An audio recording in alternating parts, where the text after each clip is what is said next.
Today we're going to be talking about 5 amazing must-read 2023 graphic novels that you need to add to your collection. You need to read these books. They are so stinking good. Let's kick it off with Curl Friends, new in town, Cherie Miller. Friends, you have to meet Charlie. You are going to be fascinated by her and her story. She's the new kid. They've moved. Her dad has been in the military. He's now out, starting a little renovation business. Her mother is a pediatrician, and they're kind of starting to settle in, but she's new. She's going to school. She's got the fit. She knows exactly what she's going to wear. She's excited for that first day of school, kind of, but also kind of nervous, right? But she's pretty proud of her fit. She's wearing contacts for the first time. As she's walking in on the first day of school, janitor's up there cleaning something. Water falls all over her. She's drenched in water. Contact falls out. Oh my goodness, it is a disaster. She goes in the bathroom trying to get cleaned up. Meets the first kind of friend that she ends up making this book. You're gonna love it. It's fascinating. Watching her figure out who she is, watching her understand that she doesn't have to try to be someone else. She doesn't have to try to have a certain style. She can be her. And when she starts to figure that out, oh my goodness, readers are going to love this. Your Friends are Real Friends, Sunny Side Up, Roller Girl, they are going to flip out for Curl Friends. And I hope that there's more of these. I don't know, but I would take a book from all of these. They can give each of these one of these girls books. I don't know how it's going to work, but I know that this is a must-read 2023 graphic novel that you need to read. You're going to love it. Book 2, Your Pal Fred, Low Power. My readers were so captivated by Your Pal Fred last year. It was universally loved. It felt just like in the book, anyone who meets Fred, you just can't help but love him. Fred's this robot in this post-apocalyptic world that's burning down and just solves all the problems in book 1. But book 2, Fred's starting to have some issues. Kind of low on power. Sun's not shining. Can't get the battery recharged. Things aren't going well. Kids are going to love it. Michael Rex is a master at creating characters that readers just root for. You're just rooting for Fred. You can't get enough of Fred. And the other characters, these trash creature thing. Oh my gosh, I love it. The world is amazing. What a phenomenal setting. Check out Your Pal Fred, Your Pal Fred book 1, so that you can read Your Pal Fred book 2. We want all the Your Pal Freds, Michael. All of them. As many fingers as I have, I want that many books of Your Pal Fred, because I just want to spend more time with Fred. And I don't usually read sequels. Book 1 guy. Get book 1 read, and then just talk it to kids. They can read all the books in the series. But I will read all of Your Pal Freds. All of them. Forever. Yeah, love it. The middle school readers in your life need a First Time for Everything. Dan Santat's memoir of this trip that he took. Those middle schoolers are, first of all, can you imagine going overseas to a different country with kids in your community and getting a chance to explore a new place? In 2023, it seems so bonkers that this could happen, but watching Dan figure out who he is, make mistakes, try things, maybe fall in love, it's just nostalgic in a brilliant and fascinating and magical way. The way that he is mortified at the beginning when someone has to speak in public and it's a train wreck, and watching him grow, and then knowing that it's a real person doing the growing. I loved this book. I would think that this book has a chance to win major awards. We're not going to say what is on my mind with that, but wow, it was just the best.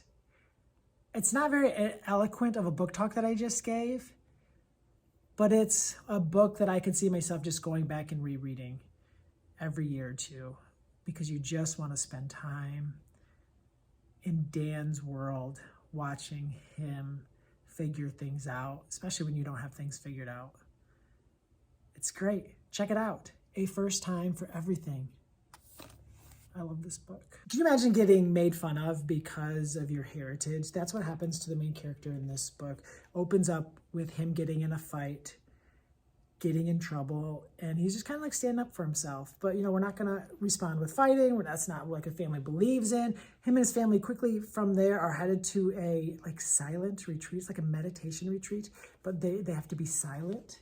It's like they don't talk at all. And Ben's not thinking that's going to go well. Just wants to play his handheld video games.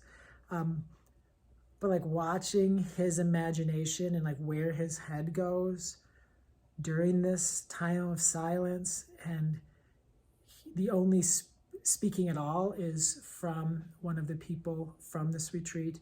Will speak to the kids and like tell stories that like will help them like with their time of silence and like learn lessons. And he goes to this place in his head, and you're watching him evolve as a human during it. It's really remarkable, and it feels important. And when I was reading it for the second time, I was just like, wow, it would have been so interesting to read this book as a child, and like wondering like what would be going through my brain.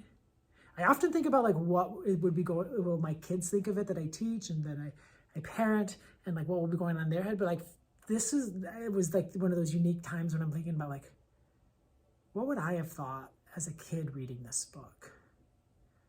What would I have thought about silence and like finding yourself? I wish that I would have, this book made me wish that I read a lot more as a kid. And I guess I didn't realize that until now, like thinking about it, like, yeah, like I would have been fascinated by this. And I think kids are going to be fascinated by it. So check out Enlighten Me. Wow. I'm not sure if you have seen or heard about Pedro Martin's Mexikid, this graphic novel memoir. Holy smokes.